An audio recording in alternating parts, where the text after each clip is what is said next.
Welcome to Massive Beers. My name is Matt. We do the beer stuff here. A little bit more Ecliptic coming to this piece in the form of their Juicy Lager. This is actually a collaboration with Ravenna Brewing Company. Never heard of them. This is a 2023 Cosmic Collaboration release of a Juicy Lager coming in at 5.5% alcohol by volume. Story time on the side here. It says, brewed with their friends at Ravenna Brewing. This lager starts with a clean malt base, then opens up a multiverse of flavor with a juicy mix of modern hops, including Enigma and Cashmere. The adventurous will be rewarded with notes of white grape, red currant. Well, I always think currant's made up. And lime orange citrus bursting all once on the palate. Let's see what's what. I am in the knee-deep throes of a James Bond marathon. I'm watching all the James Bond movies over again. I have one playing over my shoulder. Let's pause at the moment because I'm not going to have that going on while we do a review. I don't know why I said that, other than I love James Bond. Very controversially, I love Roger Moore. I'm not saying he's the best, but he might be my favorite. Anyway, label-wise, it's what Ecliptic does. So, tis what it is. And as far as beer goes, it looks like a craft lager. You know, it has a soft haze to it, a little bit darker than what you expect, just a classic kind of Pilsner / lager to look. They don't really call out the actual style of lager it is. So it could be a bit of anything, but they do call that a malty base on here. So something a little bit more beefed up, maybe Vienna lager-ish. There's that soft kind of pale, kind of hazy lager, IPL kind of lager vibes to it. It's good nose.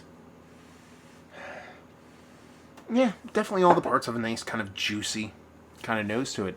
You give me this as a blind beer, I think I'm diving into something that is kind of a low ABV hazy pale ale. There is a little bit of soft malt characteristic to it, nothing too overt, kind of nondescript, but you can tell it's a malt base. And it just has this really bursting at the seams kind of citrus thing kind of going on for its ABV level and impact. Outside of that, you know, blind, again, I don't think this is a lager. I think it's more just a little juicy, hazy pale. Let's dive in. Cheers, y'all.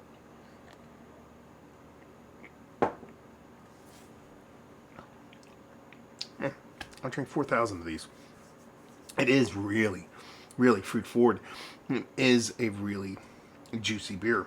It comes off as like an old school, new school kind of hazy, kind of juiciness, kind of like a la, you know, old school Alchemist, a heady kind of juiciness without that bittering component to it. There's a soft fluttering bittering. It's very, very gentle. It's almost like a counteractive thing that doesn't really do much of anything except for add balance to it. It really is this slightly, it's not candy, hard candy-esque kind of citrus juiciness. It's not like bubblegum, like juicy fruitiness. It's not even as sweet as like a candy ring, but it's definitely somewhere beyond just a regular kind of fruit juiciness with a little bit added sweetness to it. Kind of skipping in a little bit of kind of Sunny D kind of vibes, an undersweetened kind of Sunny D. Actually works out quite nice. There is a nice malt base to it. It's a little roasty, toasty kind of maltiness. Very, very gentle, but you can tell there's something a bit there than just a base malt, or even just a like a lighter Pilsner malt that you typically get in like a lager or something like that, or even something a little bit more beefier. There is a slight toasty maltiness to it. Nothing too crazy, kind of just like toasty brown bread, white bready kind of maltiness. With that nice kind of juicy fruitiness that is, like I said, kind of dipping into Sunny D vibes, but nothing too crazy sweet like that. And then we get to the portion of the show where it's just coming off like a lager. It comes off as a cold fermented ale for me. It comes off very much like Kolsch. There is a density to it. There's a little bit of beefiness to it that kind of makes it finish not rough by any stretch of imagination. Super easy drinker. That's why at the get I could drink 55 of these or whatever the number I spouted was. But it just has this kind of just density to it that you rarely get in a well-made lager. Not that this isn't well-made. There's nothing as far as off flavors or anything like that is concerned. It just comes off a little bit more like a cold kind of IPA, a little bit cold fermented ale yeast, Kolsch-esque kind of juicy-esque kind of, so if you said a juicy Kolsch kind of thing, It makes more sense to me in my brain in that BJCP portion of the world. But in the grand scheme of things, what it is a really nice, not overly sweet, not overly new school, super saturated, sweet, kind of juicy, kind of hazy hop. It's more of that old school New England or OG style kind of hoppiness with that fruit juiciness that doesn't come off overly sweet. Doesn't really have much as far as bittering goes, but since it's undersweet, you don't really need a ton of bittering here to kind of counterbalance that. This comes off as a really great, nice, well-made chugger.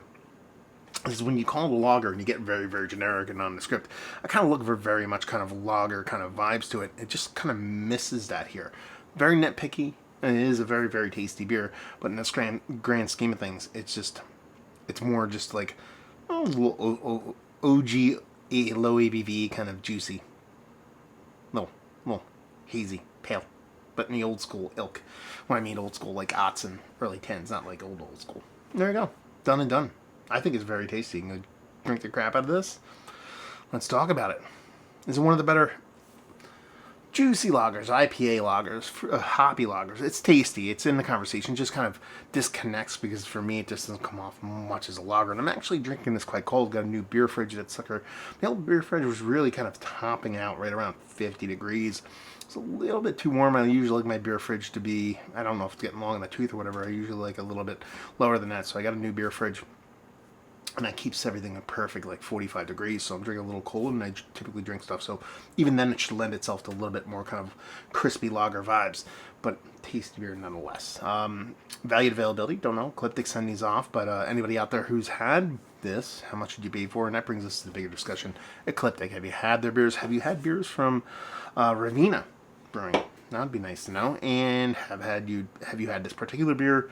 Have you been to Ecliptic? All that fun stuff. Brewery-centric stuff, beer-centric stuff to this actual brewery. All that fun stuff down there. So there we go. We're reviewing the books. Hopefully you guys enjoyed. Like I said, down there, let's talk about it. And hopefully you guys enjoyed. Hopefully you're enjoying a little juicy lager right now. Hope we'll see you next time. Cheers, y'all.